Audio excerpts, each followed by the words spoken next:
Oke, kita mulai saja ya. Ya, Pak. Oke, Assalamualaikum warahmatullahi wabarakatuh. Waalaikumsalam warahmatullahi wabarakatuh. Selamat pagi ya, salam sejahtera.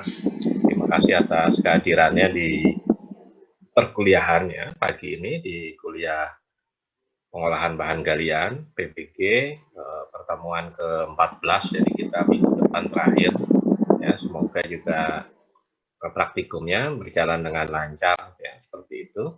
Kita tidak usah menyalahkan keadaan ya, karena semua dunia juga mengalami ya, tinggal niat kita saja mencari ilmu dari berbagai sumber ya, referensi banyak sekali ya, sudah Bapak share juga di mana di WA ya, dari beberapa sumber YouTube ya, walaupun dari India tapi Bapak rasa justru bahasa Inggrisnya malah sudah kita pahami ya, seperti itu. Nanti bisa dicari lagi untuk materi yang lain ya, seperti itu untuk PBG itu banyak sekali. Yang Malaysia juga banyak, tapi justru kadang kalau Malaysia malah Bapak malah bingung ya, Melayu itu. Mending yang bahasa Inggris sekalian.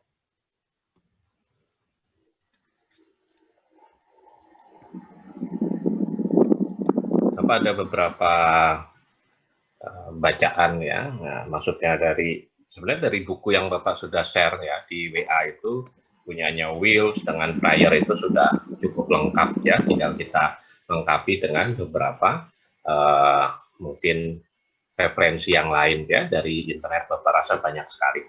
Nah, sekarang bahasan setelah plotasi ya, jadi plotasi kan juga sudah di praktikum ya. Nah, di sini jadi plotasi itu kan pada dasarnya dari data plot itu apungan. Jadi kemudian disingkat ya, memang ada beberapa referensi yang menulis juga plotation ya. Nah, atau kita ada juga A-nya dibuang jadi plotation. Nah, itu yang harus kita pahami juga. Jadi kita di PBG kita singkat jadi plotation ya, plotation ya, seperti itu. Kita Indonesia kan jadi plotasi adalah proses mengapungkan ya, apa yang kita ingin apungkan, apakah dia bahan galian yang berharga atau yang pengganggu ya, mineral itu, seperti itu. Nah, umumnya pada mineral logam ya, emas yang berharga umumnya punya nilai yang tinggi dari nilai ekonomik secara operasional ya, harus kita hitung juga ya, tentunya harus menguntungkan. Itu umumnya biji emas, tembaga dan jenis-jenis logam lain itu menggunakan plotasi ya di sini. Nah, kalau kita sudah pahami bahwa mineral logam dengan pengganggu itu tentunya lebih berat mineral logam ya secara densitas atau juga berat jenis, maka dia mineral logam akan lebih cepat mengendap. Tapi kita rubah ya agar lebih memudah dalam hal collecting konsentratnya, maka dirubahlah mineral logam ini agar terpisah dari mineral pengotornya itu menjadi mengapung ya. Jadi kita sebut dia senang kepada udara karena sebelumnya dia suka kepada air ya kan, suka tenggelam semua dua-duanya. Nah, kita pisahkan salah satunya menjadi tidak suka air atau takut terhadap air, jadi hidrofobik, tapi dia senang kepada udara, jadi aerofilik kan, seperti itu ya. Nah, aerofobik ya sama takut air, takut udara, dia tenggelam. Istilah-istilah yang kadang muncul ya. Nah, itu tadi. Nah, ini hasilnya konsentrat, middling ini kurang D ya, D-nya double, dan juga tiling. Tapi pada dasarnya middling di sini adalah kalau dalam satu kesatuan operasi ya dia termasuk konsentrat juga, tapi disebut middling kalau dia biasanya kandungan logamnya itu tidak sesuai yang kita inginkan. Kita sudah pernah belajar soalnya, yaitu di Roger ya, dan juga cleaner itu contoh dari sana ya. Hasil dari tahap awal itu middling dengan kadar yang rendah ya, tapi recovery-nya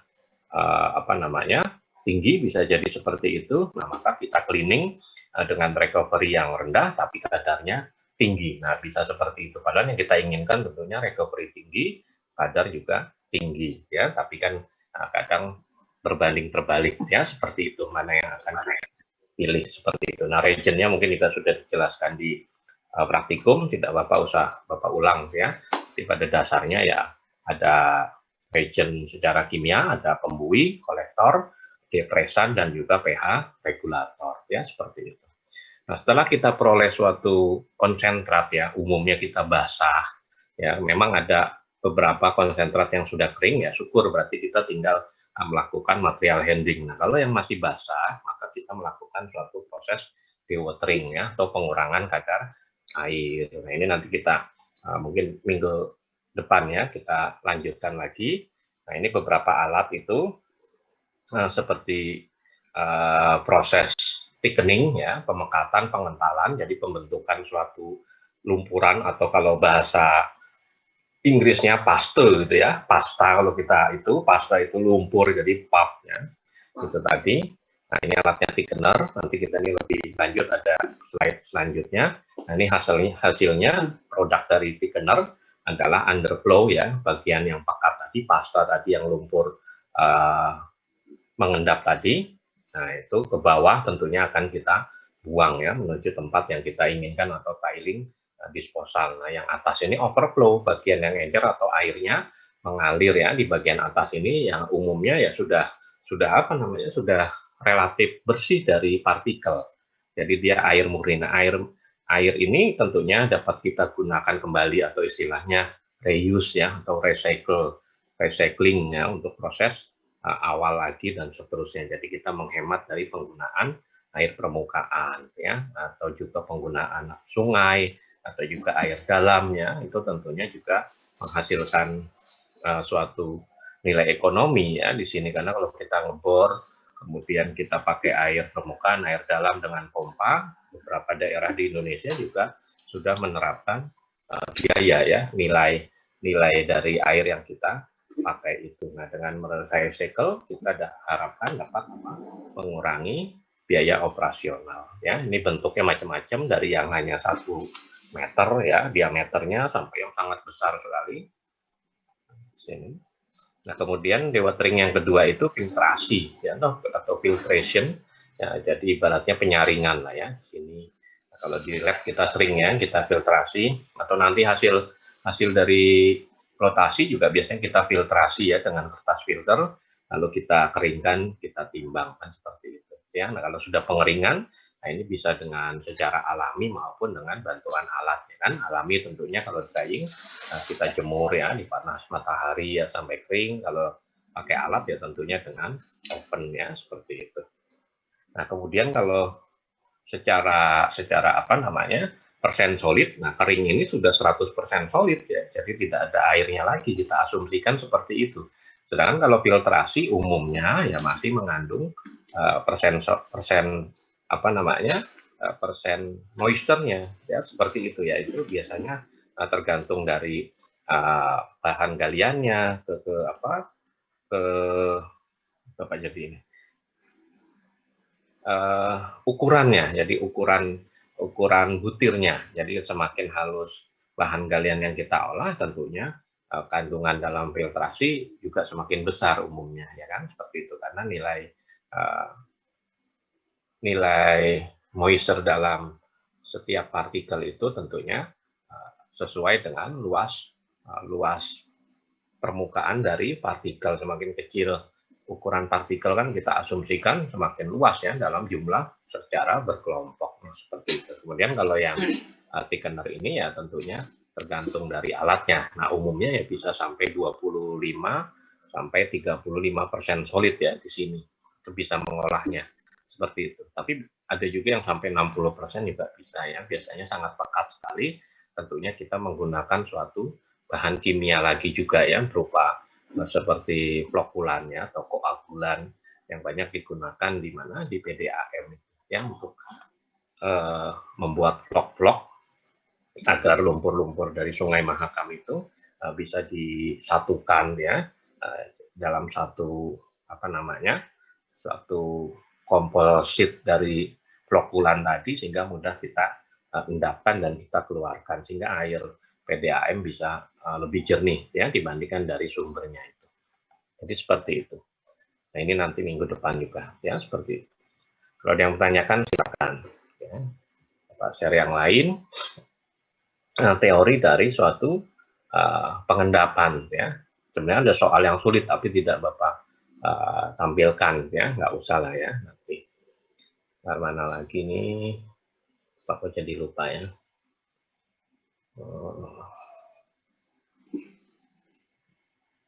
Sebentar. Pengolahan lumpur. Oh ini ya, ini. Muncul? Muncul, Pak. Muncul ya.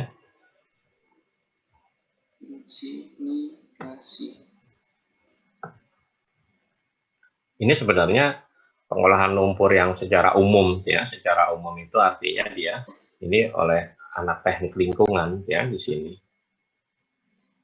Di anak teknik lingkungan.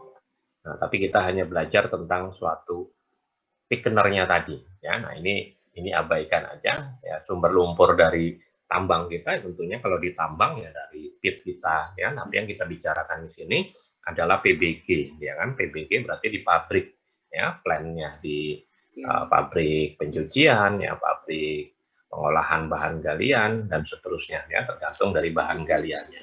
Ya tentunya kalau lumpur ya tentunya kita proses basah ya seperti itu. Kalau ditambang ya tentunya sumber lumpur jika ada hujan, ada air permukaan ya maupun air tanah yang mungkin rembes ke lereng-lereng tambang kita ya, itu kita abaikan. Nah, ini pada dasarnya sumber lumpur secara umum dari lingkungan lainnya, ada grid chamber, nanti bisa cari di internet apa itu, kemudian primary clarifier itu tadi ya, tipe-tipe dari thickener tadi ya, itu termasuk clarifier. Jadi thickener clarifier itu pada dasarnya kita sama. Jadi makanya Bapak bilang proses pengendapan settling pada tiling itu umumnya maupun pada gravity konsentrasi itu identik dengan proses klasifikasi. Jadi klasifikasi kalau kita ingat lagi adalah dengan alat classifier ya.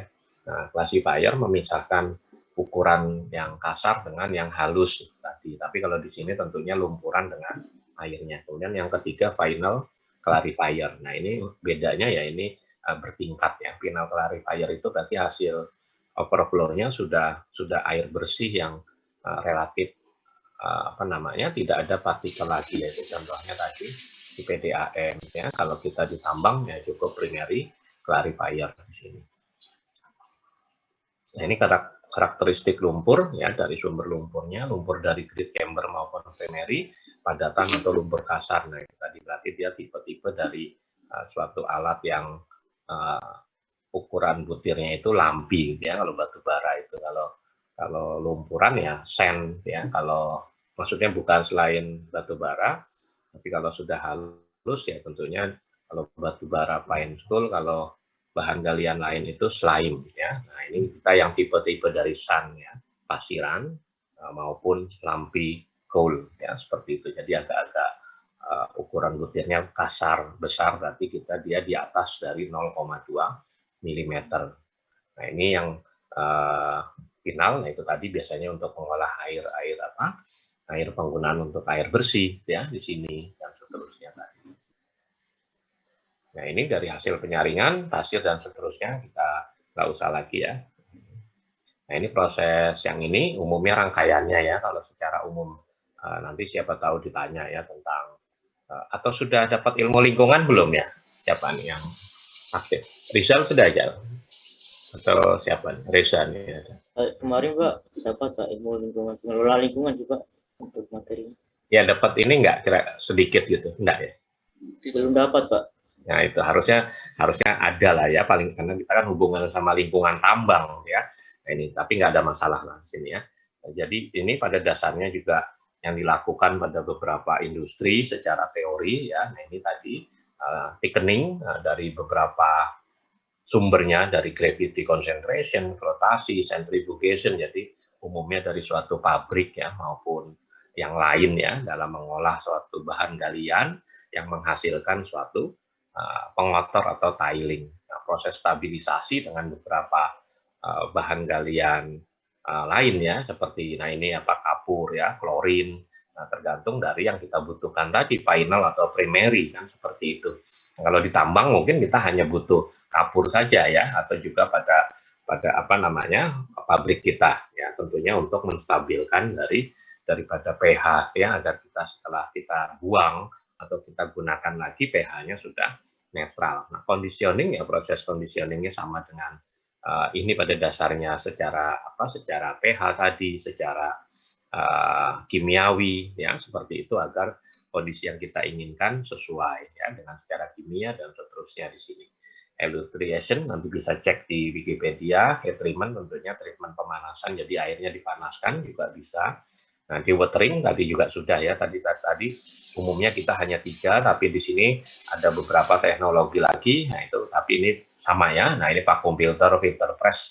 Kalau vacuum filter ya tentunya bias vakum ya, filter tentunya dengan seperti sama prinsip dari vacuum cleaner dan seterusnya. Filter press itu ya umumnya hasil dari si flotasi tadi, itu akan kita tempelkan pada suatu bidang filter, maka akan menempel ya dengan gaya tertentu, maka nanti bisa kering ya. Nah, bed filter ya, juga kurang lebih sama, jadi tipe-tipe filter nanti bisa cek juga. Centrifugation ya, dengan gaya sentrifugal tentunya biasanya dengan suatu seperti inilah ya, kalau kita punya industri gorengan-gorengan yang kita goreng, nah proses dewatering atau memisahkan dari minyak itu, nah biasanya kita gunakan alat sentrifugal yang sederhana ya. Nah, itu banyak di UMKM itu.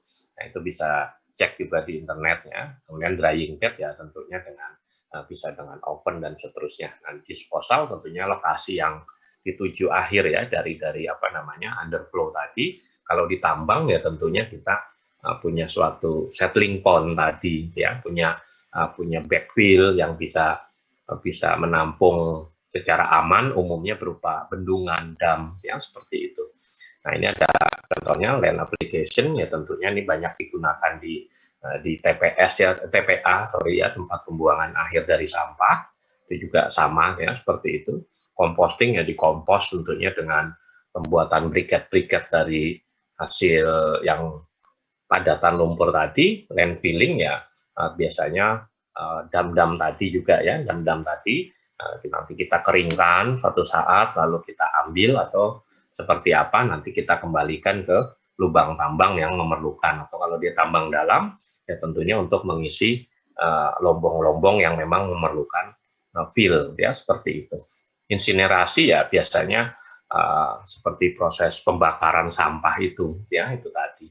Itu biasanya ya mungkin bukan hanya lumpuran ya, insinerasi itu seperti proses pemanasan juga ya, itu mungkin untuk beberapa bahan tiling yang memang memerlukan itu.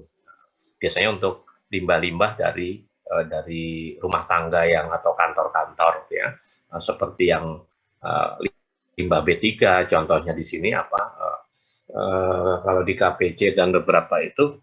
Jadi kalau workshop kita kan kotor nih ya, dengan oli ya, seterusnya. Nah, itu kan tidak sembarangan kita buang ke TPA, enggak boleh itu ya, karena mengandung limbah B3 oli bekas, maka itu biasanya kita bakar ya, majun-majun itu ya, kain-kain yang digunakan untuk melap ya, seperti itu. Demikian juga untuk misalnya kaleng-kaleng, bukan kaleng ya, wadah oli itu ya, yang plastik itu kalau tidak limbah didaur ulang, biasanya juga bisa dibakar sesuai dengan spek dari inseneratornya itu tadi. Tapi umumnya ya biasanya tadi ya, majun ya, kertas-kertas dan seterusnya, untuk menghindari polusi udara yang sangat berlebihan maupun polusi dari limbah karbon tadi ya, yang kalau kita buang ke tempat sampah tentunya akan mencemari dari air tanah dan seterusnya. Rekalsinasi biasanya pada beberapa tiling yang mengandung masih sedikit mengandung tadi ya, ada middling tadi mineral berharga ya, yang bisa kita gunakan kembali, seperti pada kapur ya, yang mengandung kapur atau limestone tadi. Kemudian banyak lagi ya mineral bahan galian industri yang biasanya berupa batuan itu itu bisa kita gunakan kembali dengan proses kalsinasi ya di sini. Banyak ya, ada zirkon, ada magnesit dan seterusnya. Ini thickening memekakan lumpur dan mengurangi volume lumpur ya. Tadi gravity, flotasi, centrifugation, ya ini secara umum ya. Tapi ini kita gunakan kalau ini tentunya dalam justru proses konsentrasi ya seperti itu. Jadi konsentrasi di kita itu dalam ilmu ini bisa juga dianggap sebagai proses mengolah tadi dari tiling ya seperti itu. Jadi kita harus, nah ini zona dari suatu pengendapan ya, ini masuk ya, ini tentunya overflow ya berupa air bersih, zone of clear fluid, jadi sudah bebas dari partikel. Ini sedimentasi zone, kemudian thickening zone yang tadi berupa pasta tadi yang kita anggapkan di sini. Tentunya dengan proses tadi flokulan, koagulan ya dan seterusnya. Lalu ini kita buang pastanya menuju tempat disposal yang kita tetapkan. Mungkin itu ya. Nah ini tipe dari clarifier ya, clarifier maupun thickener kurang lebih sama. Jadi ini ada rack-nya biasanya untuk mengaduk tadi penambahan dari reagen kimia tertentu ya. Nah kita harapkan nanti bisa bersatu, kemudian dia mengendap. Nah ini ya bed layer. Tadi yang sedimentasi, proses sedimentasi zone-nya di sini ini sudah air yang relatif bersih seperti itu. Nah ini kita pompa. Nah, dulu Bapak ngitung pompanya juga ya kalau di PBG itu. Apalagi PBGL ya seperti itu. Kita hitung kebutuhan pompa, pemekatan di sini tadi berapa persen solid dan seterusnya seperti ini. Ini controller ya untuk proses-proses digitalisasi dari tadi ya kimianya seperti apa, kimiawi dari lumpur, kimia dari air, kemudian pH-nya juga, kesemuanya itu kita cek agar sesuai dengan baku mutu lingkungan ya seperti ini. Ini nggak usah saja ya. Ini ilmu dari siapa si anak lingkungan ya, teknik lingkungan IPS. Oke, kalau ada yang mau ditanyakan langsung saja ya. Silakan. Kemudian contoh lain ya, nanti intinya di sini kita adalah belajar settling point nanti terakhir ya. Bapak ingin menyampaikan dulu apa-apa yang dimaksud dengan proses pengolahan tiling ya, tiling dari pabrik kita ya kan. Di sini kalau konsentrat kan kita sudah ya, mineral berharganya sekarang adalah mineral pengotornya ya di sini. Saya mau tanyakan langsung saja. Ini lupa Bapak nih karena banyak gambar ini. Yang mana dulu gitu ya Bapak lupa. Ini apa? Ini tadi sudah ya. Oh ini sudah ya. Oh ya cuma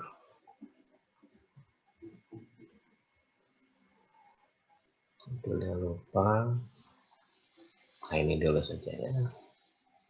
Sedikit juga ini tentang. Oh ini tadi sudah juga insinerasi. Ya.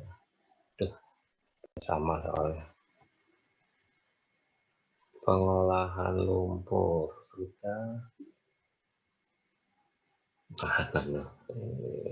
Ini.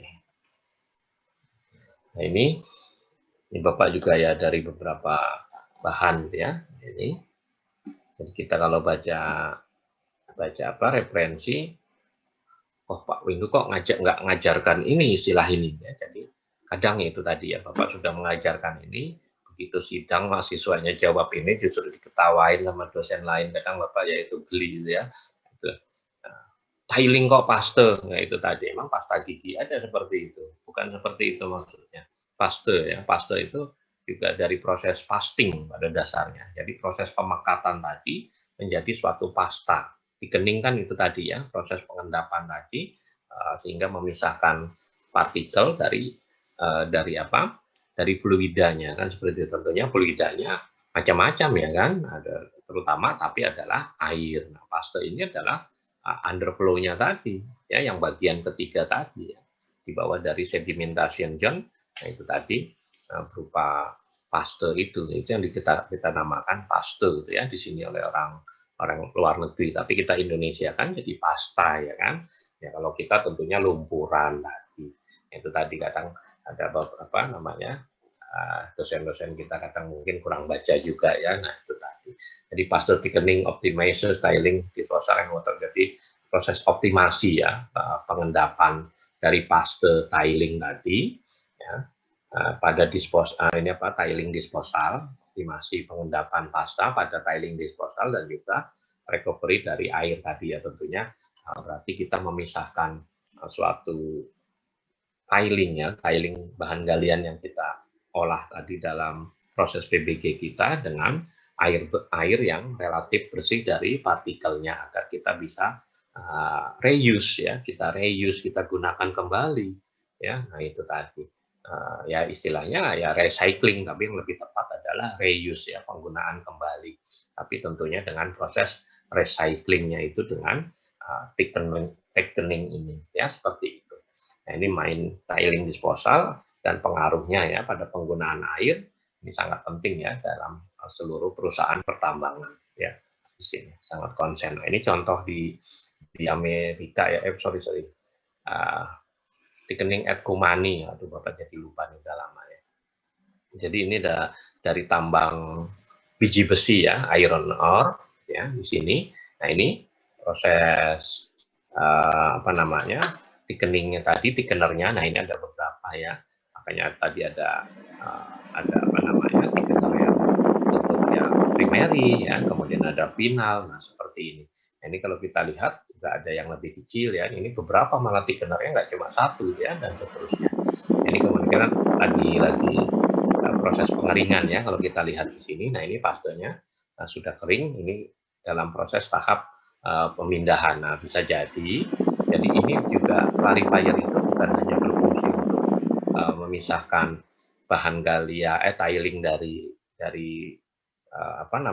limbah airnya tadi, tapi bisa juga memisahkan tadi fungsi dari klasifikasi ya, memisahkan mineral yang halus dengan yang kasar. Nah ini kalau kita lihat, nah ini mineral yang kasar ya. Nah ini kalau kita lihat, ini lebih halus ya kalau kita lihat dari penampakan teksturnya ya kan, seperti itu. Nah jadi di sini kemungkinan baru adalah clarifier untuk air limbah tadi, tapi kebetulan dalam proses drying atau di sini ada maintenance ya kalau kita lihat. Nah ini bisa kita indikasikan bahwa proses thickening itu bukan hanya untuk mengolah si tiling ya, tapi juga bisa untuk proses clarifier atau classifier juga, untuk memisahkan ukuran butir yang kasar dengan yang halus dalam suatu pemisahan bahan galian ya, seperti itu. Jadi prinsip dari proses gravity concentration-nya digunakan juga ya di sini. Nah, kalau untuk yang limbah ya tentunya main tiling harus kita tadi ya, sesuai yang gambar tadi dan seterusnya, dengan sesuai baku mutu lingkungan, air yang kita buang harus sudah sesuai ya. Main tiling harus main yang typical mud-like material jadi untuk mengolah lumpuran tadi ya di sini. Jadi tentunya untuk kita dapat menjawab ya, tantangan dari isu-isu lingkungan yang merugikan ya dari suatu industri tambang ya, salah satunya adalah dengan penggunaan thickener di sini. Ya, nah ini hasil dari beberapa ore yang bisa dihasilkan dari clarifier. Nah ini kalau kita lihat ya seperti ini dan seterusnya. Nah ini beberapa resume juga dari luar negeri ya, Bapak sudah terjemahkan, mungkin kurang begitu bagus. Nah ini pembuangan tiling tambang ya dalam arti dan dampaknya terhadap penggunaan air adalah perhatian yang penting bagi perusahaan tambang manapun ya. Tantangan saat ini baik mengekstraksi, jadi maksudnya kita ya tadi mengolah bahan galian itu dari baik yang mengandung logam seluruh hampir semuanya ya, aluminium, seng, emas, biji dan seterusnya, adalah cara membuang bahan tiling sedemikian rupa. Nah, sedemikian rupa ini harus kita pelajari ya, di sini sehingga aman dan stabil. Aman itu banyak artinya ya kan. Aman secara tadi kalau dia berupa dam, nah tentunya harus stabil ya kan, secara geoteknis ya, secara pemadatannya ya. Jangan sampai seperti yang di Lana Harita, dia bekas tambang lalu didam untuk sebagai settling pond tambang, tapi tidak dilakukan suatu pengujian dari geoteknik. Nah, dia hanya dengan asumsi itu pembatas damnya itu dibuat seperti jalan ya. Nah itu digunakan dump truck yang besar itu Jadi dianggap dia sudah memadatkan secara aman, lebar ya, lebar.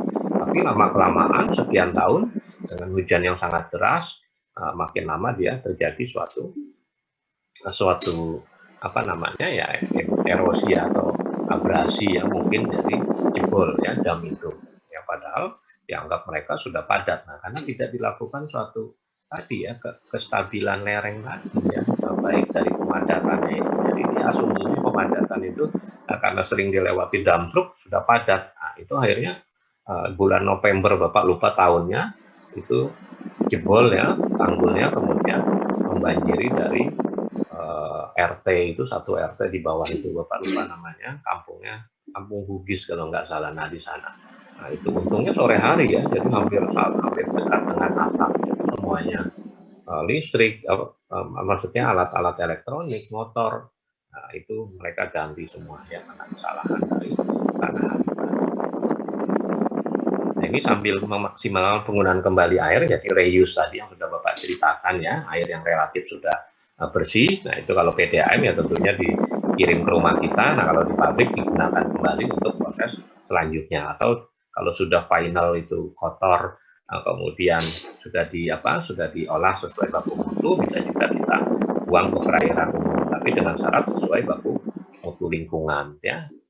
Ini untuk meminimalkan ya pencemaran air permukaan ya kan, karena kita buang ke sungai ya. Tadi pasta ya atau tiling yang menebal pada dasar thickener ya, Inggrisnya paste tadi, telah menjadi metode yang semakin penting untuk mengatasi banyak masalah lingkungan yang dihadapi industri tambangan. Ini pasting itu berarti proses pembentukan pastanya tadi ya, koagulasi, flokulasi tadi, itu dikembangkan oleh industri alumina, jadi AL apa namanya boksit, pada tambang boksit dan seterusnya mengandung aluminium itu pada tahun 70-an ya, dan selama 20 tahun terakhir telah diterapkan di seluruh dunia ya, seperti itu di awalnya 70-an. Nah, namun saat ini kurang dari 1% tambang biji besi menggunakan sistem ini tadi ya, proses thickening tadi. Nah, meskipun manfaatnya sangat baik untuk optimasi pembuangan tiling, karena mereka ya itu tadi ya, menghemat tadi, kemungkinan juga jauh dari perkotaan, jadi asumsinya dia nggak masalah, langsung kita buang saja ke kolam pengendap. Ya sebenarnya sah-sah saja, asal kolam pengendap itu juga tadi stabil dan aman ya. Nanti kita belajar kolam pengendap. Nah, namun demikian proyek pertambangan di negara maju ya dan seterusnya ini tentunya aturan-aturan tentang konservasi air juga ketat ya, kalau Bapak baca di buku-buku mereka ya, banyak sekali ini standarnya juga lebih ketat dari Indonesia ya di sini dan seterusnya. Menerapkan ya aturan penggunaan reuse tadi dan mengurangi dampak kerusakan lingkungan. Ini tergantung dari dinas kita ya sebenarnya, apakah sudah ada atau belum. Tapi sebenarnya sudah beberapa ya tidak digulirkan secara open ya, tapi dia hanya yang penting kita kalau membuang limbah air itu harus sesuai baku mutu lingkungan. Itu sudah ada, Kaltim punya ya, Bapak lupa nih nomor perdanya, atau cek lagi di undang-undang ya. Ini Bapak pernah bilang ya seperti itu, di mana di Kaltim ada suatu perda tentang itu ya, limbah cair dalam beberapa industri. Nah, ini di Chili pabrik desalinisasi pesisir ya, dalam pabrik garam itu menggunakan air sangat penting mendorong operasi pertambangan, eksplorasi opsi paling efisien untuk reklamasi air ya dalam pembuangan tiling. Nah, jadikan air-air itu kalau dia dekat dengan laut ya tentunya itu tadi ya, kalau langsung dibuang ya tentunya lautnya akan sangat tercemar, sama seperti sekarang PP Aman ya, dulu kan Newmont Nusa Tenggara, di sana kan tilingnya dibuang ke dasar laut. Nah, tentunya harus dipastikan ya tiling di dasar laut itu langsung mengendap sebagai paste, tidak dia terberaikan kemudian mengotori perairan, tidak. Nah itu yang kita sebut tadi pasting tadi ya. Itu tadi tentunya paste ini juga harus stabil tadi, langsung mengendap menuju ke batuan induk ya, tanpa dapat terberai lagi dengan gelombang dan seterusnya tadi. Itu yang harus kita pahami teknologi dari proses koagulasi itu tadi ya, maupun flokulasi. Nah, ini sekali bendungan tiling, maksudnya dam tadi itu ya, seperti yang Bapak ceritakan, nah ini akan mengalami resiko kegagalan tadi ya, banyak ya, seperti tadi. Tapi kalau kita menggunakan thickener, kemungkinan besar tidak mengalami ke tadi ya, paling hanya kapasitas yang kurang sesuai, tentunya bisa kita setting dengan controller yang baik ya, dengan input, output dan seterusnya, dan tidak stabil di sini. Kalau bendungan ya tadi, tapi kalau thickening tentunya thickener tentunya tidak ya, tentunya kita harus sesuaikan tadi ya, kestabilan fondasi dan seterusnya. Nah, ini investasi yang besar dapat memperbaiki situasi tersebut. Nah, namun makanya tadi ya, biasanya bahan galian logam yang punya nilai jual tinggi yang mampu akan membentuk suatu perbaikan dari penempatan thickener tadi ya di sini. Tambang batu bara juga sebenarnya harus ya, kalau dia punya pencucian batu bara seperti KPC ya, dulu ada di Tanito Harum, mereka punya ya, walaupun thickenernya kecil, tapi kemudian beberapa saat rusak tidak diperbaiki lagi. Nah, itu yang jadi masalah ya di sini. Nah, ini banyak juga tambang minimalkan menghemat biaya tadi, mengurangi volume air yang dimasukkan, itu juga bisa jadi mengurangi cost tadi ya, dari bahan kimia, dari semuanya tadi. Nah, tapi ini mereka dapat meningkatkan kapasitas ya, sambil merencanakan kembali kebutuhan kapasitas air yang digunakan untuk pencucian yang tadi di hulu, maksudnya di proses sebelumnya ya, maupun proses penyaringan ini, filtrasi maupun jigging ya, yang digunakan. Jadi proses konsentrasi yang menggunakan air ya, tentunya kita hitung kembali bagaimana air-air yang akan kita olah ya, seperti itu. Nah, ini thickener as clarifier ya, seperti itu. Jadi tadi bisa berfungsi sebagai chamber ya, primary maupun primary ya, seperti itu. Nah, ini kalau kita lihat, ini sudah air bersih ya kan, di sini sebagai primary tadi, sini finale dan seterusnya tadi. Tergantung dari proses itu sendiri ya di sini. Jadi proses settling ya, pengendapan dari suatu bahan galian, jadi bisa memisahkan bahan galian berharga dari pengotornya, bisa memisahkan pengotor dari air pencuciannya dan seterusnya. Ada yang bertanyakan? Sekarang kita yang terakhir. Nah, ini yang penting ya, di ujian keluar. Tulisan Bapak juga. Cuma Bapak belum buat itunya PowerPoint-nya ya. Nah, ini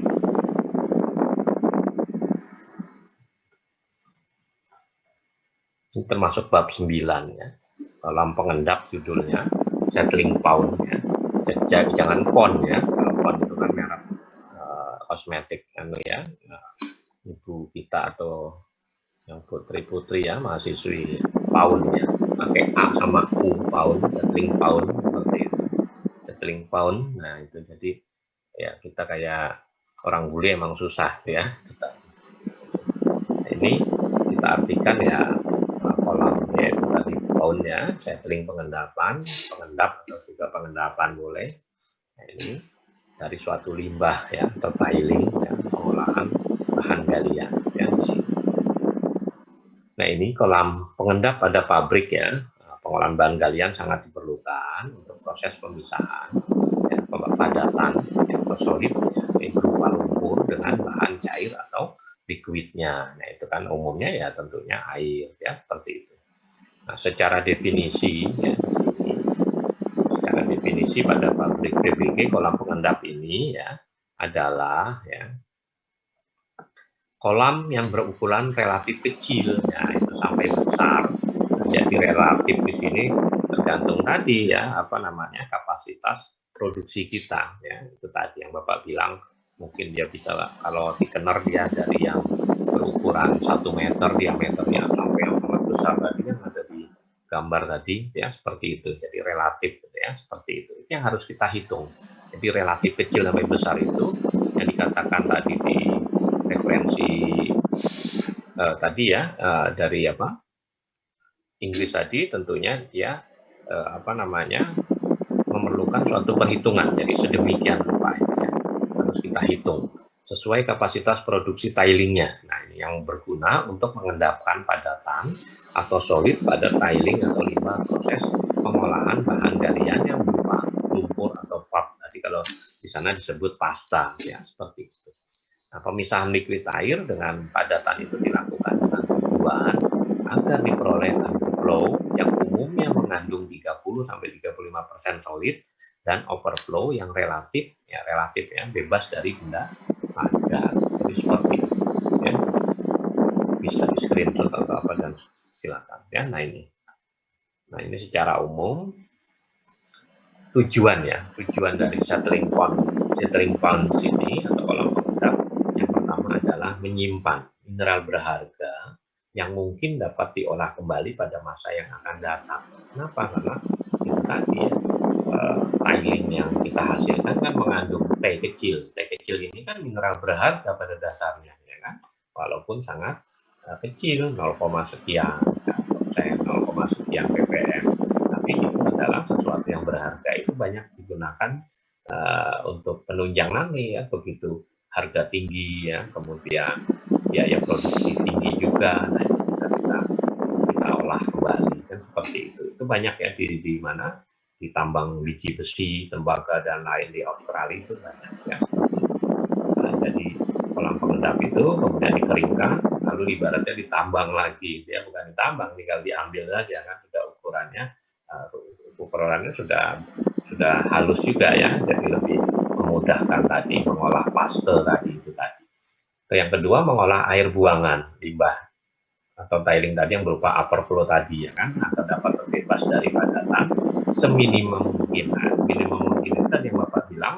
Nah ini sesuai dengan nilai baku mutu lingkungan yang ada di daerah masing-masing atau negara masing-masing ya, seperti itu. Ini untuk digunakan sebagai air daur ulang proses, jadi reuse tadi untuk proses tadi ya, untuk spraying ya, pencucian, kemudian tadi untuk jigging juga, jadi proses-proses nanti konsentrasi yang memerlukan air ya, seperti itu, atau dapat dibuang ke perairan umum dengan mentaati ini nilai baku mutu kualitas air limbah yang berapa atau baku mutu lingkungannya DML-nya ya seperti itu, nanti dicek lagi. Yang ketiga tujuannya melestarikan alam lingkungannya. Ini tentunya terkait dari yang 1-2 juga ya. Nomor 1 ini kalau di undang-undang kita termasuk proses konservasi juga ya, konservasi dari suatu bahan galian ya kan. Kita memanfaatkan tiling yang kita simpan ya, seperti itu. Lingkungan di sekitar pabrik pengolahan adalah sesuai dengan hukum atau aturan lingkungan hidup yang berlaku ya, tentunya semuanya saling terkait. Nah, sebagai contoh yang nomor 1 di sini ya, sudah tutup ya PT Aneka Tambang yang di Pongkor, tambang emas itu yang tambang dalam yang ada di Bogor itu Jawa Barat, itu kan kolam pengendapannya kalau masa dalam waktu tadi sama ya, proses pengeringan tadi, maka itu tilingnya itu dikarungi. Nah itu dikarungi, ada yang dibuang langsung ke tadi ke tambang dalamnya, tapi ternyata karena di dalam karung itu tadi masih ada teh kecil tadi, itu banyak diperjualbelikan oleh oknum ya, yang beli ya masyarakat sekitar juga ya, diperjualbelikan. Nah itu kenapa diolah kembali ya, oleh mereka, yaitu dengan menggunakan cyanida ya, dengan merkuri, nah itu dengan proses gelundung, nah itu mereka masih bisa mendapatkan emasnya. Nah itu masih menguntungkan, buktinya mereka beli kan seperti itu. Jadi itu yang terjadi. Demikian juga di Freeport, tapi di Freeport sudah mengatakan yang dibuang di sana sudah relatif tidak ada lagi, tapi tetap saja masih ada masyarakat yang mengambil, ternyata masih mendapatkan juga ya, karena tadi ya mungkin ya proses liberasi dari pabrik yang mungkin tidak mengolah secara utuh ya, jadi secara global dia katakan sudah minim ya, seperti itu. Demikian juga yang ada di Kutai Barat dahulunya, dapat PT Chem Elian Equatorial Mining itu juga sama ya, seperti itu. Itu dibuang ke dam Namuk, jadi dam bendungan, itu tadi yang dibilang harus stabil dan aman ya, aman dari penjarahan dan seterusnya. Begitu tutup itu dijarah juga ya, ada juga yang nggak dapat, tapi ada juga yang dapat dan seterusnya. Nah ini kita yang dipentingkan di sini adalah kita harus menghitung berapa sih luas kolam pengendap yang dibutuhkan untuk mengolah tiling yang masuk. Nah, Q di sini ya, debit profiling dari pabrik kita hubungkan dengan apa? Dengan material balance itu ada T besar. Nah, T besar itu masuklah ke sini. Tentunya T di sini sudah campur air ya. Kita sudah water balance juga sudah bisa kemarin kan. Itu sebagai T masuklah ke suatu kolam. Nah, kita asumsikan biar mudah menghitung kan. Nah, tentunya dengan suatu bentuk dimensi yang tertentu. Nah, di sini kita pakai persegi panjang. Itu tadi. Walaupun kenyataannya nanti di mana di lapangan bisa saja dia tanpa bentuk atau alami, nah, bisa saja yang penting adalah luasnya memadai ya, seperti di KPC ya, ada kolam pengendap yang sampai 6 tingkat dulu ya, Bapak kurang tahu sekarang apakah sudah tinggal berapa dan seterusnya, itu ada 6 tingkat secara berjenjang. Nah, itu juga bagus diterapkan, yang penting kita luasannya kan. Nah, untuk menghitung luas ya tentunya kita pakai rumusan secara bentuknya. Jadi ada Q masuk, kemudian ada B di sini adalah lebar kolam ya. Nah, ini lebar kolam. Nah, itu tadi ya Bapak tuh mau nge-share seperti ini, itu kadang dimanfaatkan itu ya mahasiswa yang nggak bertanggung jawab ya, di-share ke internet. Padahal Bapak sendiri juga belum nge-share ya. Itu tadi. Maksudnya kan harusnya pemilik itu yang nge-share ya, seperti itu pembuat. Nah, ini B ini lebar kolam ya. Kemudian ada P, ini panjang kolam, ya. Kemudian ada ini gambar seperti jatuh. Nah, ini ibaratnya aliran air ya. Nah, kita sebut batas dari P di sini adalah bibir luapan aliran, ya seperti itu. Jadi air yang itu. Nah, yang kita inginkan aliran itu adalah berhenti ya di sini ya, di titik sini. Dia sudah harus berhenti itu seharusnya. Secara apa namanya? Secara ini partikel itu maksimal sudah harus di sini, sudah harus mengendap. Kalau dia di sini belum mengendap ya dia akan terbawa di sini. Nah, ini yang kita hitung tadi, apakah dia memenuhi baku mutu lingkungan atau tidak, kan seperti itu. Ya, kalau ini langsung dibuang ke sungai, seperti apa? TSS-nya ya, total suspended solid, atau juga TDS-nya, total dissolved solidnya seperti apa. Jadi TSS dan TDS ya dan seterusnya. Demikian juga pH-nya dan seterusnya, apakah itu sesuai baku mutu lingkungan atau tidak. Tapi kalau yang kita inginkan, maka partikel itu harus mengendap sebelum bibir luapan aliran ini berakhir. Makanya kita harus benar-benar menghitung. Jadi kalau secara umum, maka semakin panjang kolam itu, maka semakin baik secara logika. Itu tadi. Tapi kan panjang itu bisa kita akali ya, kalau kita punya tempat yang sempit. Nah, nanti ada teorinya ya, seperti itu. Jadi kita kembali lagi ke sini ya. Nah, jadi ada sampai P tadi, kemudian di sini ada titik ya, ada titik. Nah, ini solid particle itu tadi ya, solid particle dari kita ambil satu titik saja ya, satu titik di sini ya kan. Nah, ini satu titik solid particle, dia punya gaya ya kan, ada gaya VT, apa nih, kecepatan tegak lurus atau kecepatan terminal. Ini harus kita hitung juga secara mudah. Kemudian ada pH ya, pH ini yang ke sepanjang kolam ya, ini mengikuti sepanjang kolam pH yang sini ya, itu adalah kecepatan horizontal ya, karena arus dari debit juga. Kemudian ada PR ya, resultan ya, di sini tentunya vektor lah ya, kecepatan resultan seperti ini. Kemudian H di sini adalah kedalaman kolam.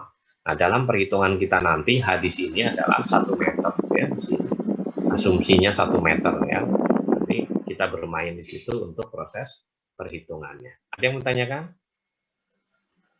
dari gambar? Saya Pak mau bertanya ya, Pak. Tadi kan kata Bapak semakin panjang, semakin luas kolam pengendapan tuh pengendapannya semakin baik Pak. Iya. Kalau suatu perusahaan nih misalnya Pak punya kolam pengendapan yang terbatas, terus tuh bisa nggak Pak di kolam pengendapannya itu dipakaikan reagen Pak?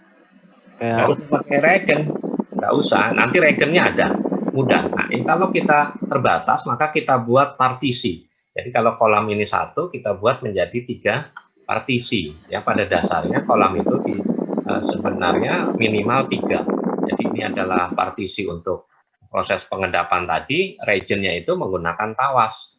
Nah, jadi itu proses flokulasinya tadi. Sama dengan PDAM tadi. Di sini proses clarifier tadi.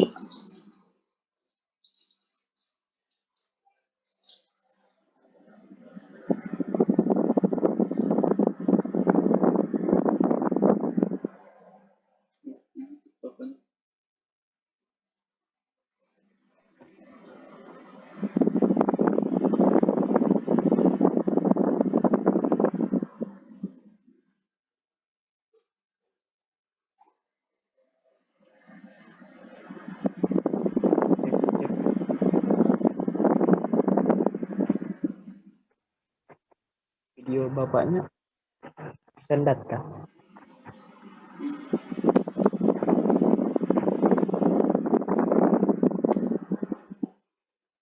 Ya, keluar deh.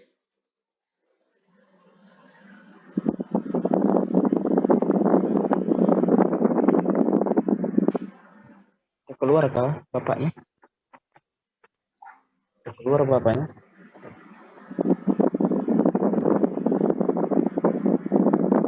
Iya, Sa.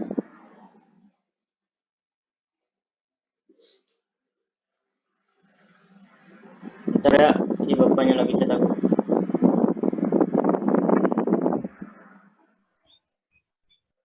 Mati listrik.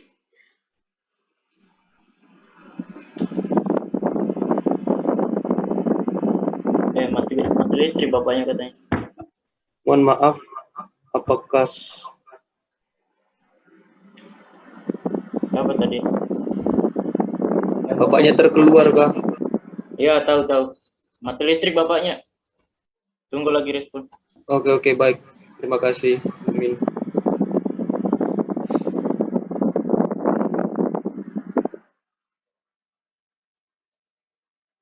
Halo, udah pada absen semua kah? Abang Mbak dan teman-teman. Udah. Jangan lupa.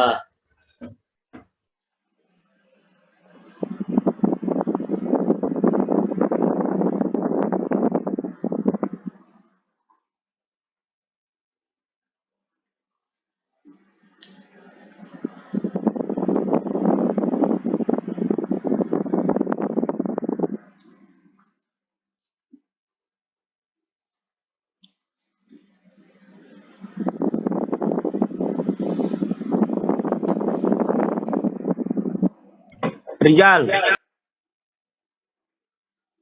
Apa? Kenapa?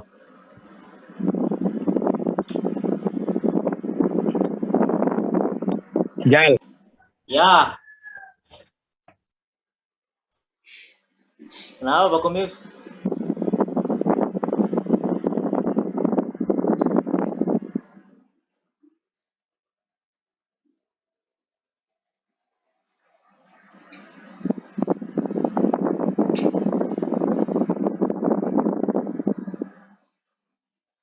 Jal,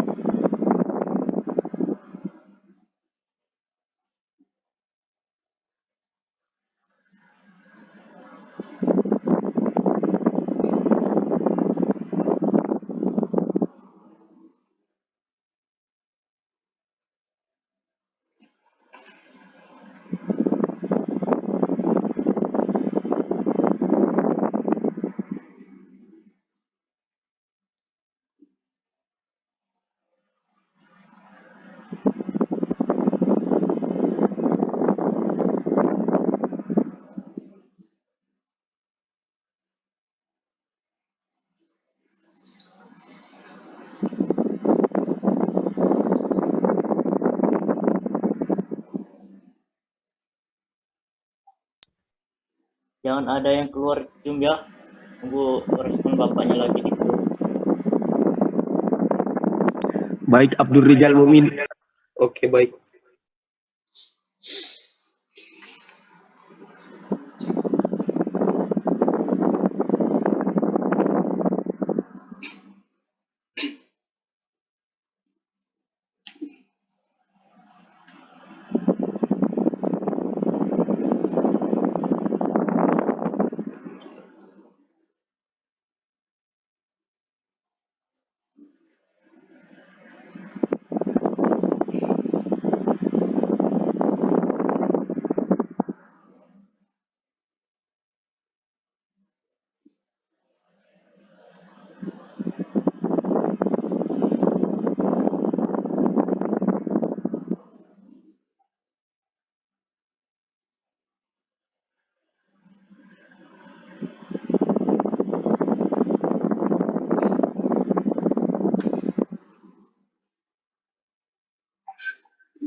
tes, ada suara?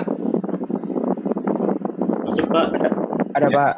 IP-nya anu ya, apa namanya, mati. Sebentar. Oke, kita lanjut ya, tadi sampai mana tadi?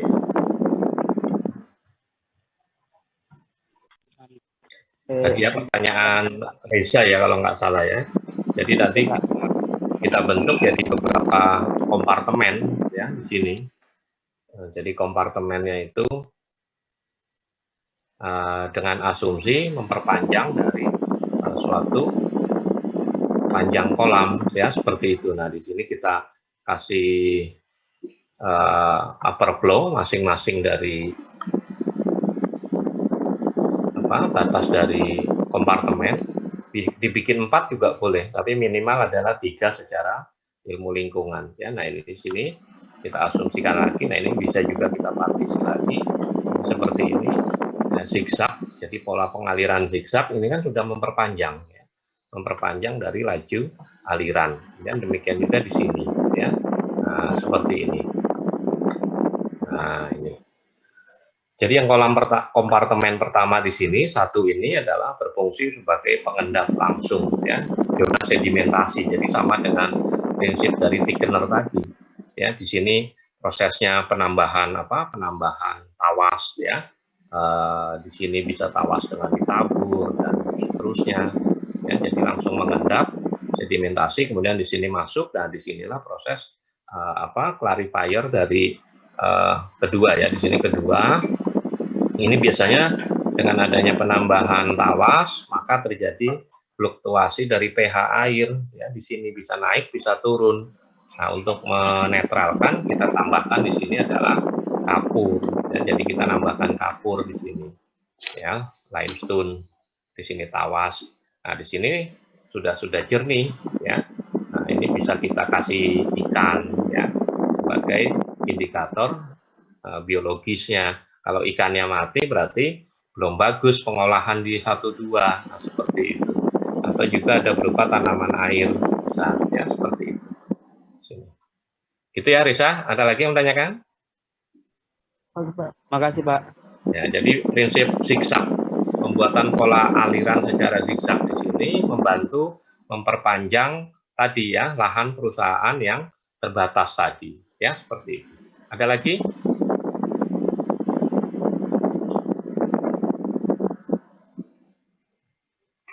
Videonya off ya karena tadi kurang stabil juga ya. Oke, kalau tidak ada kita lanjut ya. Jadi ini komponen-komponen dari perhitungan suatu debit. Nah mungkin kita sudah sering belajar debit ya, tapi nggak tahu rumus itu dari mana ya kan. Kalau kita tahunya Q sama dengan apa rumus debit, ada yang tahu?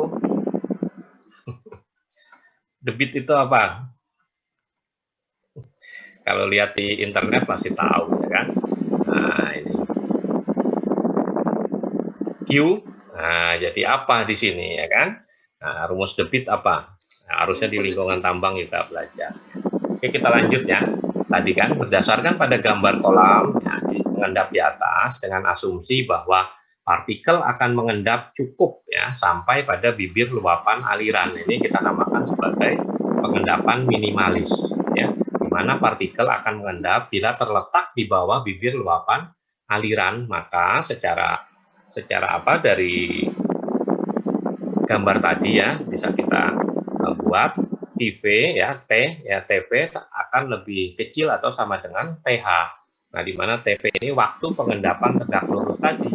Nah dari PT ya kan, PT itu kan anunya tuh tadi ya, kecepatannya. Nah PT ini kecepatannya, waktunya itu TP ya seperti itu. Kemudian PH waktunya TH. Jadi waktu yang dibutuhkan partikel sesuai dengan ini kecepatannya, apakah tegak lurus atau horizontal. Nah ini, jadi TP itu waktu pengendapan tegak lurus dari partikel, kemudian TH itu waktu pengendapan horizontal ya. Nah, jadi sepanjang kolam, atau juga waktu yang diperlukan untuk melintasi panjang kolam pengendapan. Ya. Maka kemudian dari gambar lagi kita bisa dapatkan ya. P akan sama dengan dari gambar ya ini H dibagi V T ya dari gambar. Jangan lupa ya. Kemudian TH itu P ya dibagi dengan PH ya kan, P itu panjang kolam dibagi PH, itulah waktu dari ini pengendapan horizontal. Kemudian pengendapan tegak lurus H-nya itu 1 ya tentunya nanti kalau di perhitungan ya seperti itu. Nah, maka dengan debit dengan rumus debit maka Q akan sama dengan lebar kolam B dikalikan dengan kedalamannya B kali H ya. Pakai kali ya nyebutnya B kali H. Jangan dihilangkan kalinya. Nah, dikalikan pH. Nah, seperti itu. Jadi apa? Lebar kolam dikalikan kedalaman ini kan luas juga ya kan? Kalau kita pakai meter, ini meter dikali meter jadi meter persegi kan seperti itu. Jadi luas dikalikan nah ini apa namanya kecepatan horizontalnya ya seperti itu. Maka pH akan sama dengan Q per B dikalikan H ya seperti itu.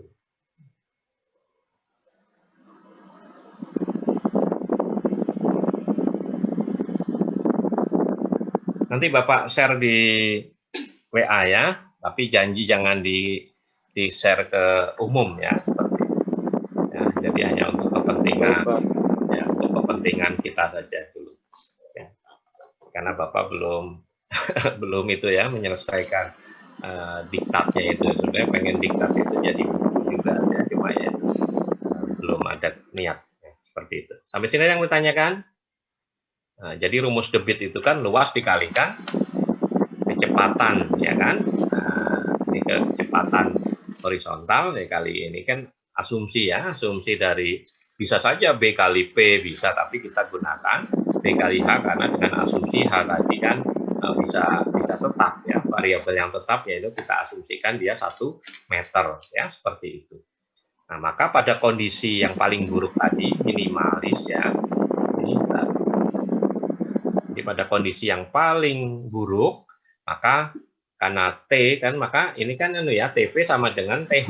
Nah, TP sama dengan TH itu kan pengendapan minimalis ya paling buruk, maka kita masukkan tadi TP sama dengan H per PT ya akan sama dengan TH ini P per PH. Jadi kita ini, nah ini ya kita bentar ya.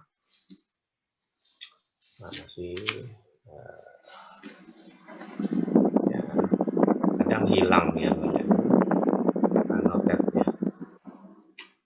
Nah ini dari sini ya. Nah ini kita mau ini ke sini. Nah ini dari sini. Jadi pengendapan minimalis tadi kan TP sama dengan TH ya yang di atasnya ini. Kan seperti itu.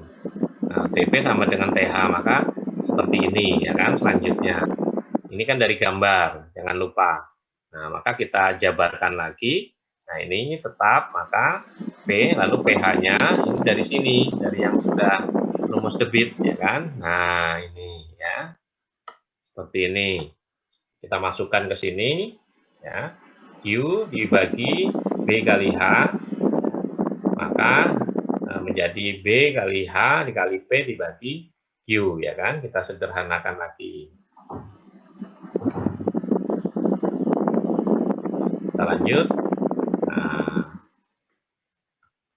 Nah, maka PT sama dengan ya, siapa nih bisa?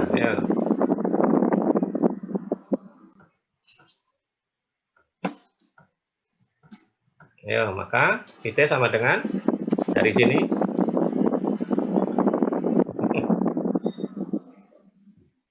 berapa menit? 3 menit lah. Nggak usah 2 menit cepet itu. Ya. Ya Pak, Ya, apa? untuk PT-nya itu sama dengan H kali Q per B kali H kali P-nya Pak. Bentar. Gimana enaknya ya? Kamu bisa share nggak?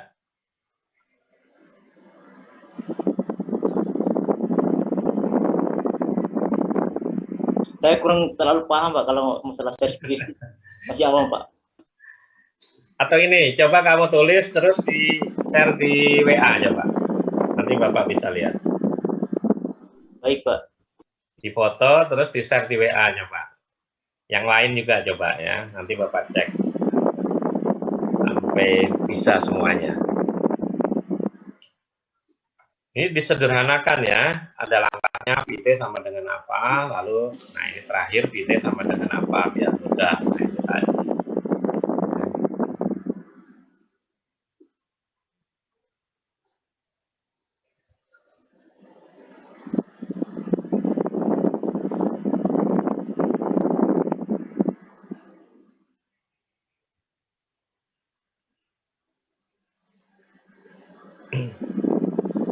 Langsung difoto, share di WA coba.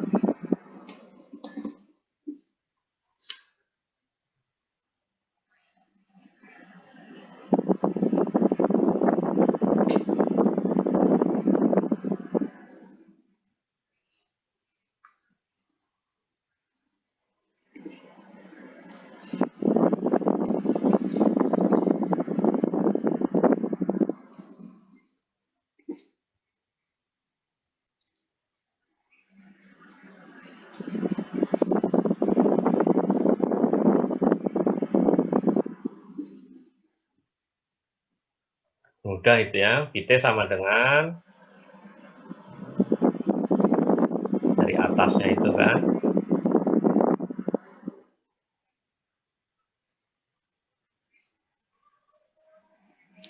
Di YouTube banyak ini cara menghitung seperti ini ya. Maksudnya selain rumus ini.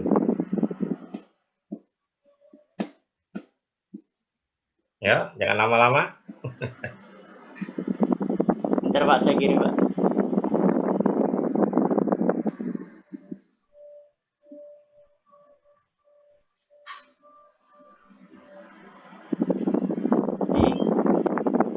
Berarti kan kalau yang di sini ini berarti kan B kali P ya kan? Nah, ini masih B kali P.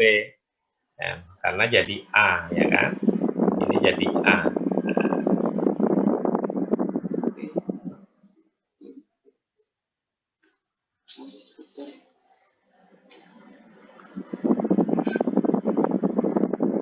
Oh, sudah masuk ya.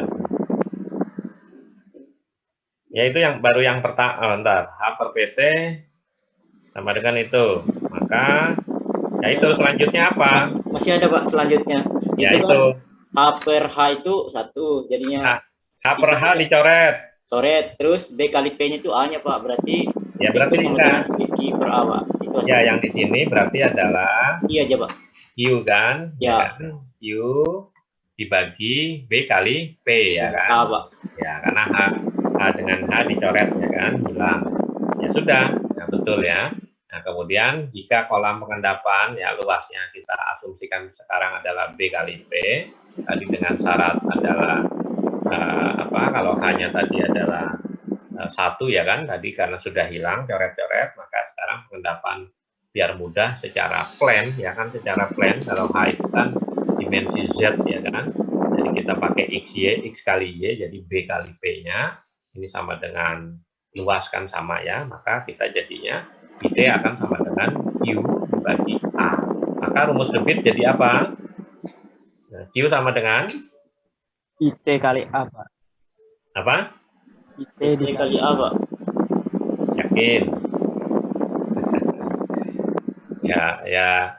Nah, ini ada yang belum bisa loh ya. Nah, berarti PT kali atau A dikali PT kan seperti itu ya. Nah, A dikali PT ya. Ini dot lah ya, dot atau kali. Nah, ini coba cek ya di internet rumus debit ini enggak. Nah, maka rumus debit itu adalah luas dikalikan kecepatan pengendapannya, ya kan seperti itu, kecepatan tegak lurus. Nah itu. Nah, jadi kita sudah bisa ya tahu dari mana sih asal rumus ini ya, dari atas di sini. Ada yang menanyakan? Udah ya. Jadi kalau ada soal buktikan rumus debit. Nah, dalam suatu kolam pengendapan adalah Q sama dengan A dikalikan T kali VT. Nah, itu tadi. Maka jawabnya itu tadi. Maka ini terbukti ya, seperti itu. Ada yang tanyakan? Mudah ya? Mudah. Untuk pengendapan minimalis ya, seperti itu. Oke, kalau sudah, sekarang kita lanjut lagi. Nah, ini ya. Nilai kedalaman kolam pada rumus di atas adalah 1 meter. Nah, ini contoh soal ada di diktatnya, PBG halaman 3536. Ya, di sana itu ya, di internet yang sudah Bapak share itu. Ya.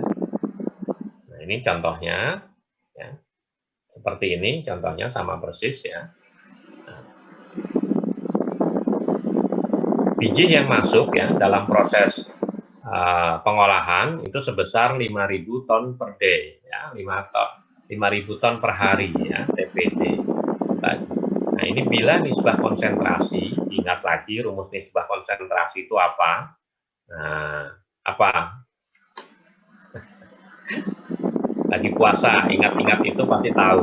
K FC ya kan, K sama dengan F per C ya kan, KFC ya kan. KFC.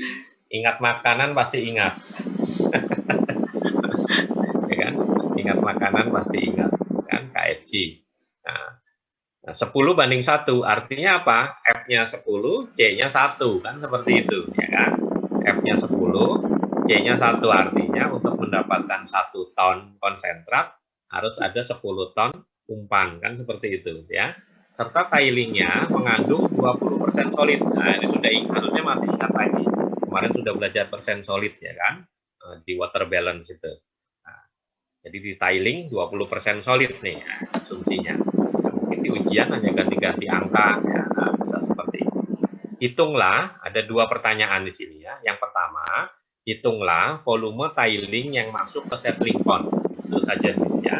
Nah, maka penyelesaiannya seperti ini.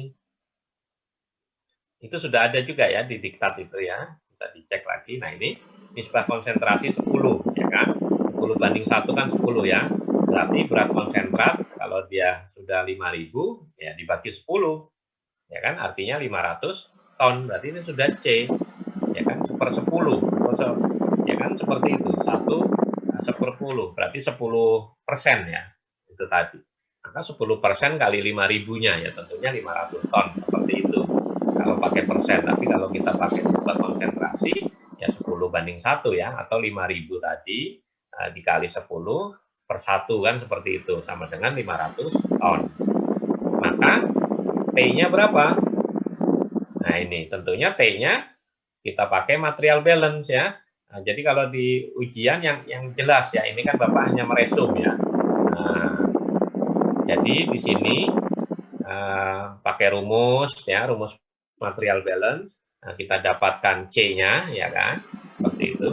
Ini dari K sama dengan F per C, maka C sama dengan apa? Ya tentunya ini ya, F dibagi K ya kan, seperti itu. 5.000 dibagi 10, 500 ton. Berat tiling berarti T. Ya, berarti apa dia dari F sama dengan C plus T. Maka T sama dengan T dikurang F, Pak. ya, T sama dengan F kurang C, Pak. Nah, F kurang C berarti 5.000 dikurang 500. Jadinya ini jangan ya, nanti dijabarkan lagi. Jadi berat tiling itu T sama dengan F min C. 5.000 dikurang 500. Jadi 4.500 ton. Ya, seperti itu. Belum menjawab ya. Nah, ini yang ditanyakan volume tiling. Nah, persen solid 20%. Maka berat air dalam tiling, ingat-ingat lagi, berarti adalah 80/20 dikali 4.500-nya. Karena ini tilingnya adalah 18.000 ton. Ya. Ini berat air ya di dalam tiling. Berarti 18.000 ton. Ya. Nah, tilingnya 5.000 ton. Tadi tilingnya 4.500 yang masuk ke ini berarti. Nah, maka volume tiling keseluruhan adalah ini apa? Berat tiling T besar dibagi dengan berat jenisnya dari soal selanjutnya nih ya, berat jenis biji adalah 3 ton per meter kubik ya dalam tiling. Nah, ini kita pakai 3 di sini. Nah, jadi 4.500 dibagi 3 ditambah dengan airnya. Air berat jenisnya 1. berapa? 1, Pak. Nah, ini 1, ini dari berat jenis air ya. Jadi seperti itu. Jadi ini dibagi 3, 1.500, nah ditambah 18.000, jadinya 19.500 meter kubik per hari. Nah, ini jawabannya yang pertama ya. Nah, sudah dapat. Mudah ya. Kalau paham harusnya bisa ya. Maksudnya, nah ini yang datang cuma 42 orang, yang 20 orang itu nanti kalau pas ujian nggak bisa itu Bapak jamin. Biasanya seperti itu biasanya ya. Di kelas saja kadang seperti itu, apalagi di Zoom ya kan. Nah, kalau Bapak bilang di WA ini dibaca, kemudian yang nggak tahu bisa ditanyakan. Oke, kemudian untuk kecepatan pengendapan ini adalah untuk soal yang kedua, ya kan? Nah, di sini ya, kita berat jenisnya 3 ton per meter kubik sudah kita pakai di sini, ya. Nah, jadi kemudian untuk kecepatan ini kita ada soalnya lagi, hitung pula kecepatan terminal partikel berdiameter 2 mikron, ya. Nah, ini yang berat jenisnya sekian. Nah, jika tiling dimasukkan kolam pengendapan, berapa luas kolam pengendapan? Jadi ada 3 pertanyaan. Ya tadi 1 sudah, ini kedua kecepatan terminal. Nah, biasanya di ujian Bapak kecepatan pengendapan ini tidak Bapak berikan, tapi sudah ada. Maksudnya nggak ditanyakan. Jadi sudah ada, ya. Nah, itu tadi. Nah, ini kalau ingin mencari kecepatan pengendapan seperti ini, ya. Mungkin ada beberapa versi, tapi kita pakai yang ini. Kita menggunakan densitas fluida ya. Ini rho ya sebenarnya. Bapak cari, kebetulan nggak tahu itu ya, solidan. Jadi ini rho ya, rho S ya, rho solidnya dengan rho densitasnya. Nah, ini jadi dikurangi ya seperti itu, dibagi dengan 18 viskositas di sini. Jadi ini contoh pengerjaannya seperti ini ya, ini tadi. Ini dari atas semua ya soalnya.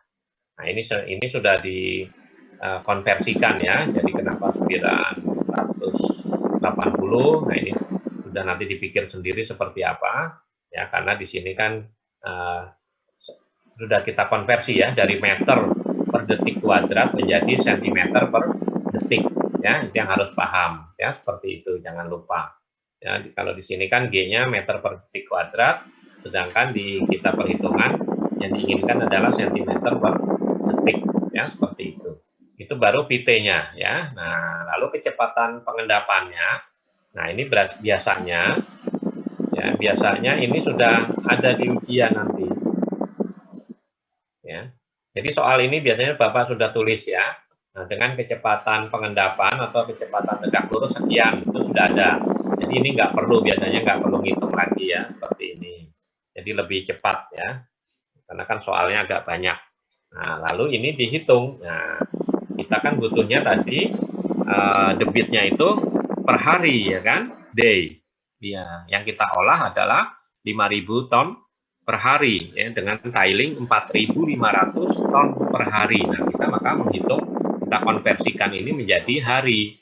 Nah, maka ini dikalikan 24 jam ya, 60 menit, 60 detik ya kan, seperti itu. Jadi hari kan seperti itu.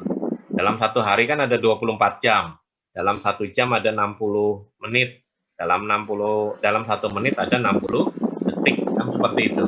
Nah, ini jadi harus hafal ya. Maka dari sentimeter per detik menjadi meter per hari. Maka dengan ini konversinya ini ya. Detik, menit, jam. Ketemulah. Jadi kecepatan pengendapan tiling itu 0,33 sekian meter per hari. Ada yang menanyakan? Ada yang menanyakan, nah? Mudah lah ya, mudah. Nanti di ujian ini sudah ada nih ya, jadi nggak perlu menghitung lagi PT-nya. Jadi PT-nya sudah diketahui ya. Jadi pertanyaannya nanti di ujian, hitung volume tiling yang masuk ke settling pond ini ya, berapa kubik per hari, kemudian hitunglah itu kolam pengendapan. Berarti kita harus menghitung kecepatan pengendapannya. Ya, di sini dalam meter per hari. Ini kan di soal nanti sentimeter per detik. Nah, harus menjadi meter per hari. Maka kalau luas kolam yang diperlukan untuk menampung tiling ini tadi, maka luas kolam sama dengan volume tiling, ya kan, seperti itu. Per hari, berarti ini adalah debit, ya kan, seperti itu. Jadi sesuai rumus yang kita buat tadi, ya, kalau kita lihat, maka ini adalah debit, ya, ini adalah Q, ya, sini, ini Q, ya kan, nah, dibagi dengan PT, ya, atau kecepatannya, kan, kecepatannya di sini.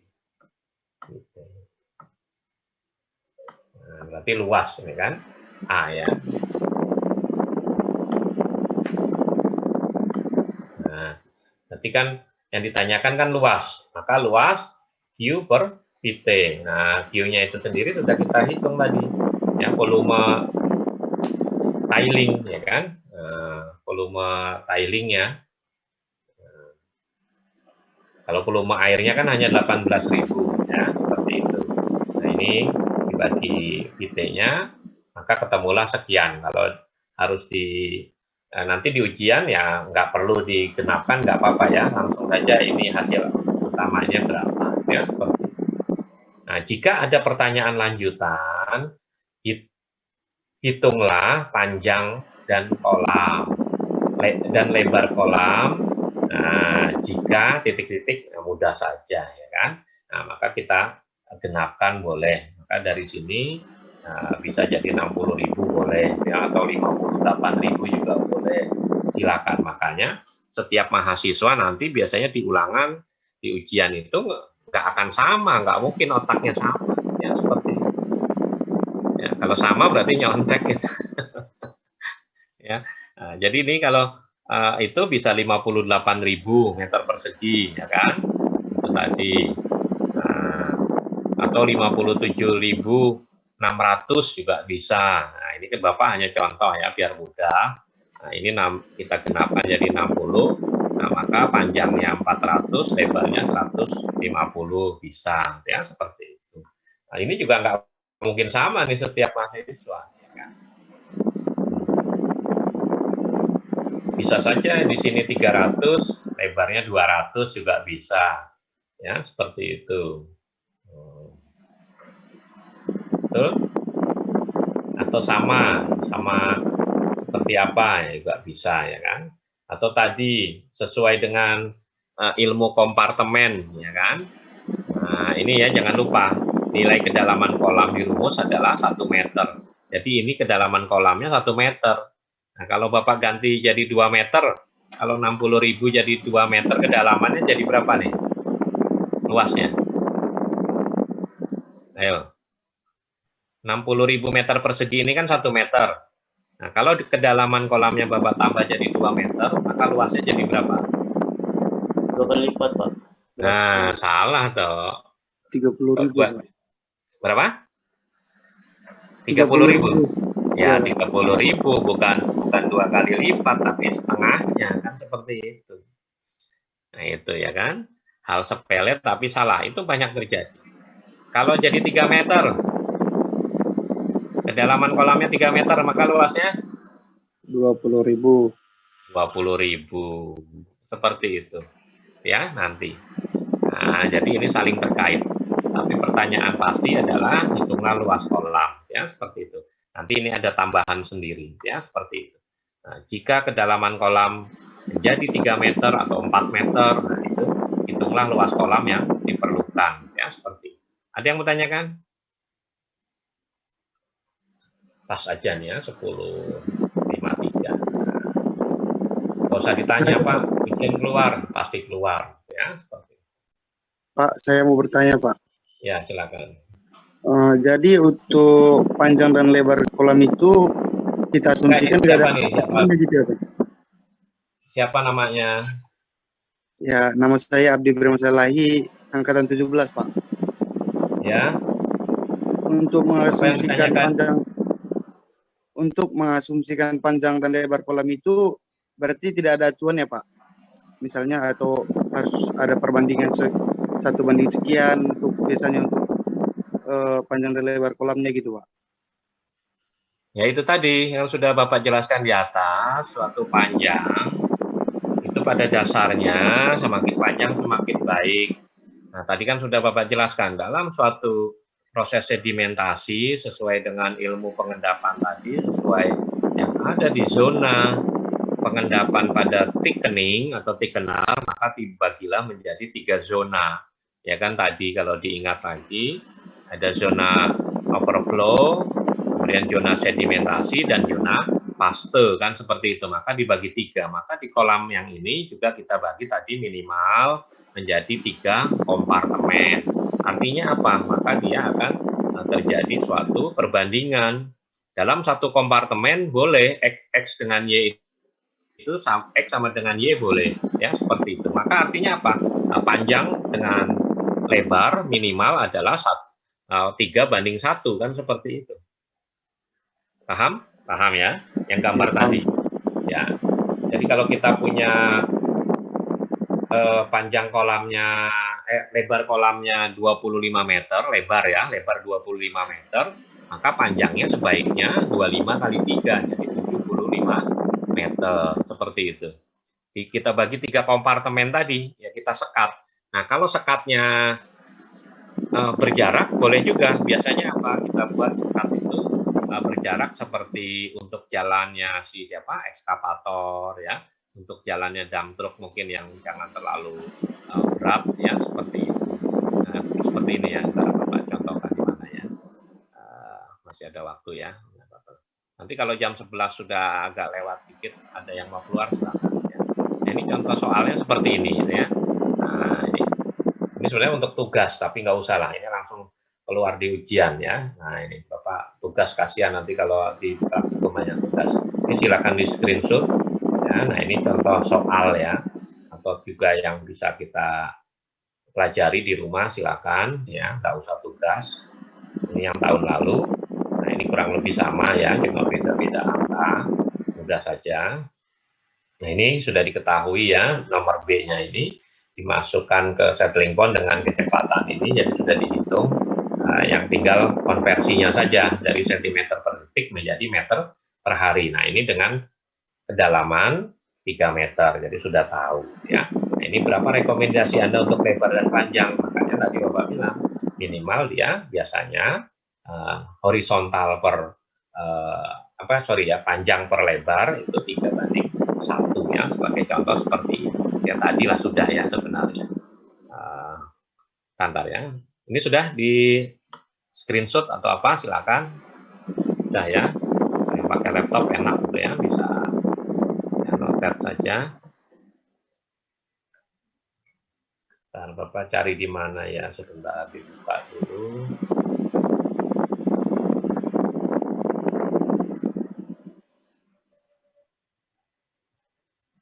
Udah di external hard disk, makanya kita cari yang ada apa adanya.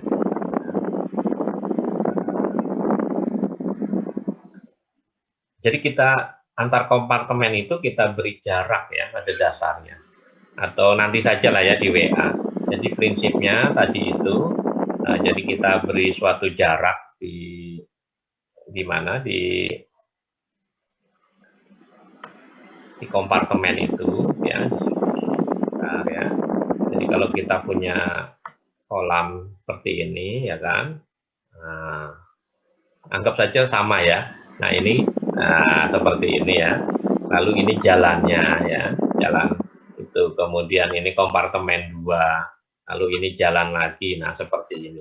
Jadi ini kompartemen 1 tadi yang ditanyakan si Abdi ya. Nah seperti itu. Nah ini jalan. Nah ini kita beri pipa atau berupa paritan juga bisa tadi yang Bapak bilang ya kan, di dalam ini ada pipanya. Nah ini juga biar ilmu siksaknya berguna. Jadi kalau lahannya terbatas seperti pertanyaan si Desa tadi ya. Nah ini inputnya ya kan. Input itu. Nah ini kita anggap dia siksak, maka ini memperpanjang ya dari zona suatu pengendapan. Nah seperti ini. Jadi ini juga kita taruh kalau di sini kompartemen 1 di bawah, kompartemen 2 di atas itunya ya untuk penyaliran pipanya itu. Nah, ini kan juga seperti ini. Nah, ya seperti itu. Nah, di sini sudah bersih. Jadi minimal. Nah, kalau mau dibikin 4 juga boleh. Nah, makanya menjadi berapa tadi? Berubah lagi 3 banding 4 banding 1. Yang pertanyaannya si Abdi. Jadi seperti itu ya dia. Nah, itu jadi. Jadi kalau kita punya lebarnya 25 meter, biasanya umumnya udah cukup besaran lebar ya, 25 meter tambah itu. Maka di sini berapa? Ya tentunya kompartemennya 100 ya secara umum. Kita jalannya jangan dihitung ya, jalan jangan dihitung.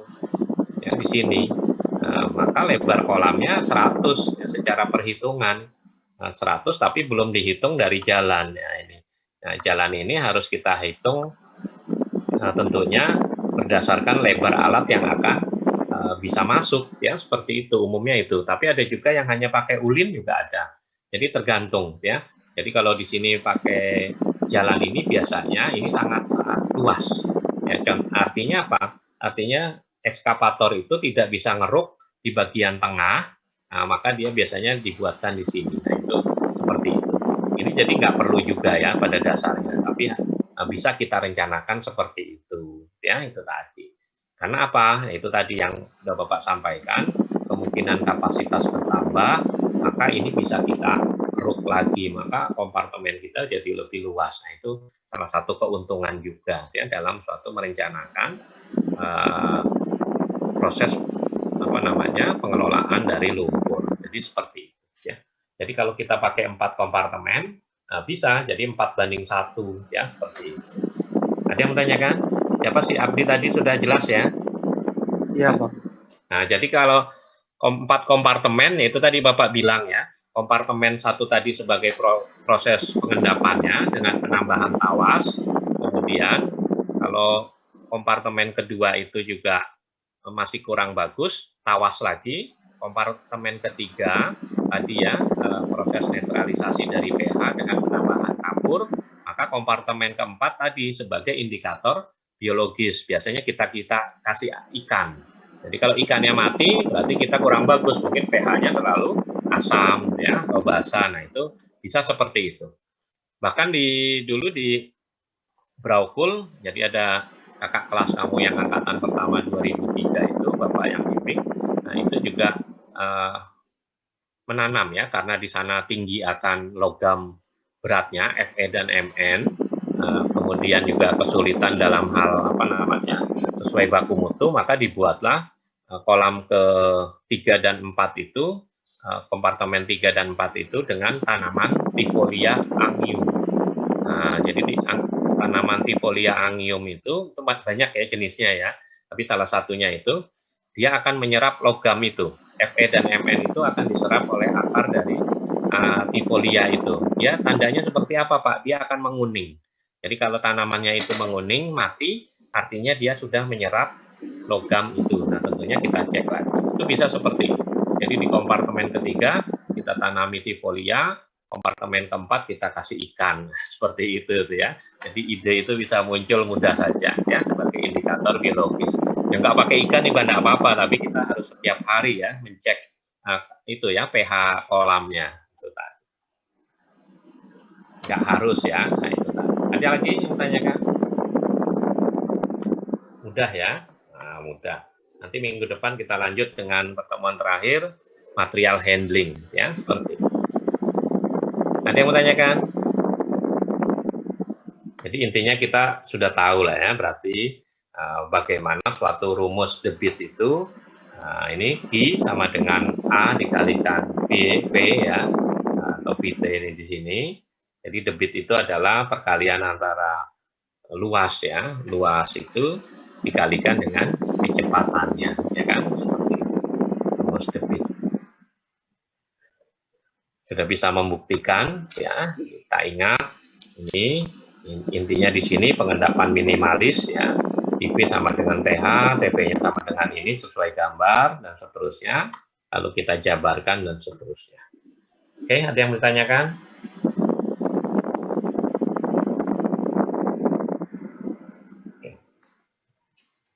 Jadi kalau sering mati lampu tuh Bapak ingat tahun berapa itu ya, zamannya Pak SBY di kampus kampus tuh hampir setiap hari mati ya.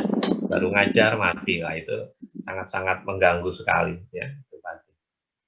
Mungkin angkatan terakhir-terakhir siapa tadi si Abdi angkatan berapa tadi juga belum ngalami ya. Nah itu zaman-zamannya Pak SBY itu listrik hampir setiap hari mati ya. Bingung juga ngajarnya ya. Nah, akhirnya kasih fotokopi ya. Itu tadi. Ya dulu belum ada WA ya, lewat SMS. Lewat apa itu ya? BB ya, BlackBerry itu ya. Itu tadi. Sangat-sangat merepotkan sekali ya. Email juga nggak sehebat sekarang ya, cepat ya. Email dulu lama juga ya, itu tadi. Ya paling kita face to face ya di kampus karena mati lampu tadi. Jadi seperti itu perjuangan kakak kelas kamu dulu tuh ya cukup berat juga ya di Kaltim. Kalau kita penghasil batu bara. Oke, ada yang mau tanyakan? Ini yang kuliah cuma sedikit ya, Bapak lihat tadi paling banyak 40 berapa ya. Ada yang mau tanyakan? Siapa tadi? Reza, Abdul, Abdi ada yang tanyakan lagi silakan. Jadi nggak usah tanya lagi ya minggu depan Pak yang keluar apa. Sudah Bapak sebutkan ya dari kemarin-kemarin apa-apa saja dan seterusnya. Cukup? Kayaknya hampir berakhir juga Zoom-nya. Tadi Bapak hanya setting 1 jam 45 menit ya tadi.